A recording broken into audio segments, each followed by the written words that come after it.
2006 अंतर्गत food safety commissioner म्हणून प्रत्येक राज्याला एक फूड सेफ्टी कमिशनर असतो आणि त्या अंतर्गत सेक्शन 30 अंतर्गत फूड सेफ्टी कमिशनरला काही ऑथॉरिटी दिलेल्या आहेत.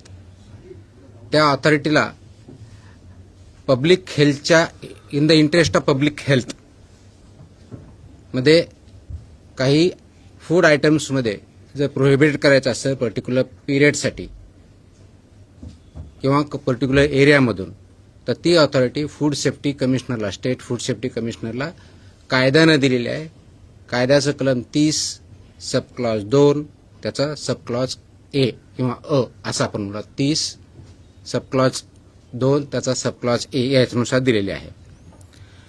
आपल्याला माहिती आहे की महाराष्ट्रामध्ये किंवा राधा देशामध्येही पनीरच्या बाबतीत अनेक इश्यूज आहेत. त्याच्यामध्ये अनालॉग पनीर किंवा नॉन डेअरी पनीर असे प्रॉडक्ट मार्केटमध्ये तयार होतात, विकले जातात, कंझ्युम केले जातात आणि त्यामध्ये त्याचे चुकीच्या पद्धतीनं नॉन स्टँडर्ड सबस्टँडर्ड किंवा अनसेफ पनीर सुद्धा मार्केटमध्ये विकलं जातं आणि त्याचे इम्पॅक्ट मनुष्यांच्या हेल्थवरती झालेले आहेत.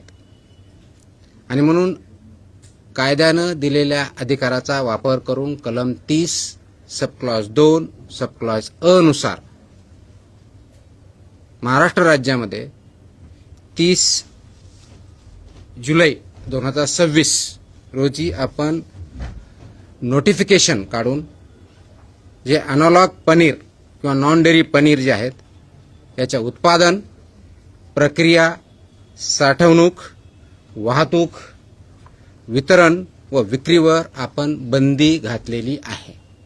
आय रिपीट, संपूर्ण महाराष्ट्रात अनालॉग किंवा नॉन डेअरी पनीरच्या उत्पादनावरती, प्रक्रियेवरती, साठवण्यावरती, वाहतूक, वितरण व विक्रीवरती 1 वर्षाची बंदी लागू घातलेली. 1 वर्षाची यासाठी असते की आपण त्याचा रिव्ह्यू करतो आणि पुढे कंटिन्यू करायचे असेल तर मग त्या दरम्यान परत रिपीट आपण आदेश करतो. म्हणून ते प्रोहिबिशन ऑर्डर ऑन अनालॉग और नॉन अनालॉग पनीर और नॉन डेअरी पनीर याच्यावरती we have prohibited this item for production, storage, processing, manufacturing, transportation and sale in the state of Maharashtra from 30th of July 2026.